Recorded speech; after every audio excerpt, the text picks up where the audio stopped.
जय जगन्नाथ।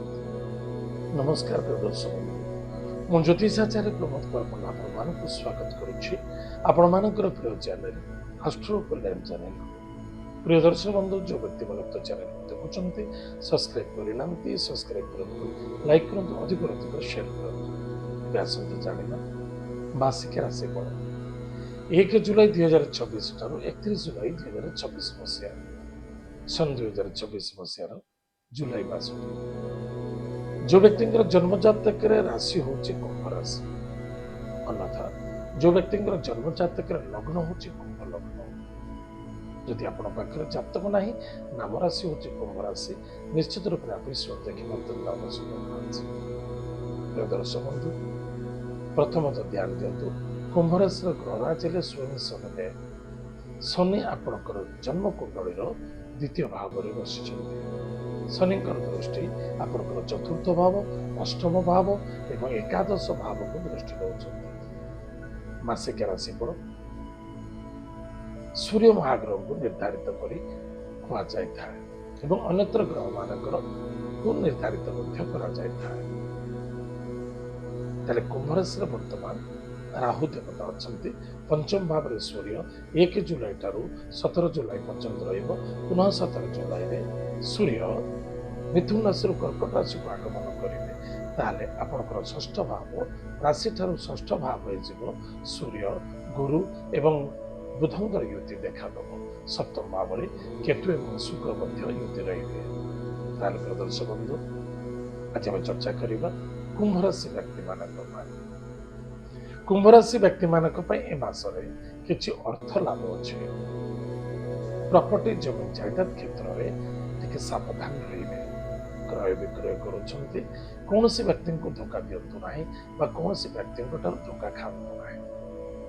कौनसी पौत्रिक संपत्ति उपरे गृहटी निर्माण करुछन्ति निश्चित रूप से प्रतिष्ठा कार्य सुचारू रूपे हबो बा कौन सी कार्य करुचंती गृह कार्य सुचारू रूपे परिचालना हम निसंदेहता। अर्थनैतिक क्षेत्र में कौन सी बाधा आसबनी अब आसिले भी सुधा एडजस्टमेंट हो कौन सी प्रॉपर्टी क्रय विक्रय करुचंती कष्ट साध्य देखा देवार संभावना देखा कारण मंगल शनिंकर ज्योति चतुर्थ भाव में माता स्वास्थ्य पर ध्यान दिंतु। महिला मान सम्मान करतु से माँ हूँ भौणी हूँ पत्नी हूँ कन्या हूँ एम सम्मान दबा बहुत आवश्यक कारण ए मासरे आपणकर बुद्धि आपणकर विद्या आपणकर चतुरता आपणकर भावनात्मकता विजय प्राप्ति कराइबे।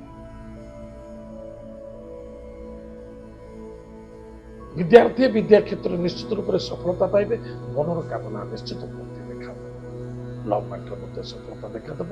संतान को आनंदित हे संतान कर्म कर्तव्य विद्या अध्ययन अध्ययन इत्यादि क्षेत्र बा विवाह इत्यादि क्षेत्र में निश्चित रूप से सफलता देखा देव। मैरेज लाइफ में यथेष्ट सहयोगिता देखा दौर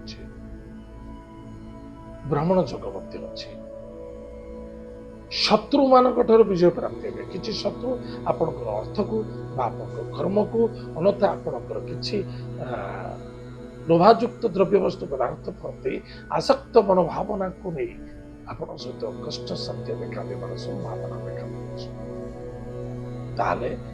मासरे कौन सी गाड़ी प्रॉपर्टी जमीन जायदाद क्षेत्र में जदि धन निवेश करुँच भाई एवं एक गुप्त रहस्य भर गुप्त भर रखु।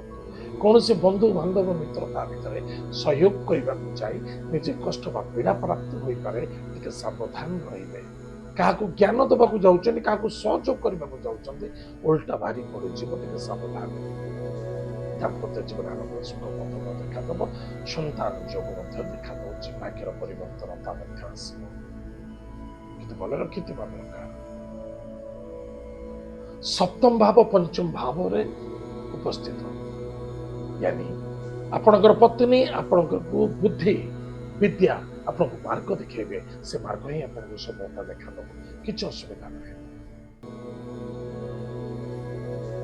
आपण मनर शांतनता सात्विकता एवं समन्वितता बहुत आवश्यकता। मैत्री करुणा भाव जागृत देखा जॉब करूचंती जॉब क्षेत्र मध्य यथेष्ट प्रेसर रहिबो प्रेसर मध्य यथेष्ट सम्मान मिलिबो मन भितर कोनोसी दुधा बा कन्फ्यूजन क्रिएट करि पारे टिके सावधान रहिबे बेपार वाणिज्य क्षेत्र ठीक ठाक रहिबो किछि त्रुटि देखा दब नै जहाँ जेमति जेतिकि मिलुछि सेतिके संतुष्ट एवं शांति रहिबा बहुत आवश्यकता अछि बा नूतन किछि कार्य करबा चाहउछंती आपण प्लानिंग करूछंती निश्चित रूप से प्लानिंग सफलता देखा इन्वेस्टमेंट जदि किछि करूछंती क्षेत्र रे सेतर मध्ये सफलता प्रतिकार प्रत्येक दिन प्रातः समय स्नान कार्य सारी गोमाता को सेवा करंतु गायत्री मंत्र को जप करंतु एवं महामृत्युंजय मंत्र को जप करंतु हनुमान चालीसा टे पाठ करंतु सोमवार शनिवार दिन महादेव मंदिर जाई महादेव को गंगा जल में जल मिसाई अर्पण करंतु देखिए बहुत फायदा हम और सफलता दर्शन बंधु एत थिला कुंभ राशि व्यक्ति मानक मासिक राशि आज समय जाइए कार्यक्रम को आम एटुकु देखा आगे जय जगन्नाथ नमस्कार।